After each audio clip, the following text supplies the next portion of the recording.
السلام علیکم۔ آج کی دانا باتیں۔ محبت اپنی گہرائیوں سے ہمیشہ بے خبر اور نا آشنا رہتی ہے جب تک کہ جدائی کے لمحے اسے بیدار نہیں کرتے۔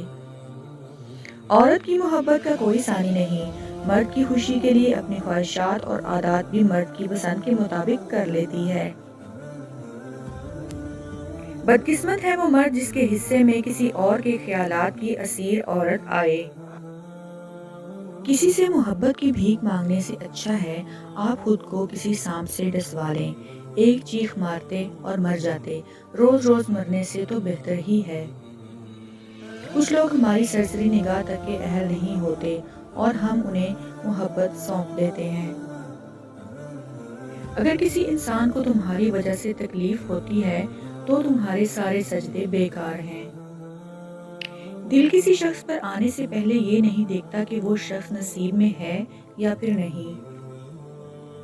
اچھا لگتا ہے جب آپ کے لفظوں کو سمجھنے والے نہ صحیح مگر ان کو سننے والے اور سراہنے والے ہوں۔ اگر مرد عورت سے واقعی محبت کرتا ہوگا تو وہ دن رات عورت کا خیال رکھے گا، اسے دکھ نہیں پہنچنے دے گا۔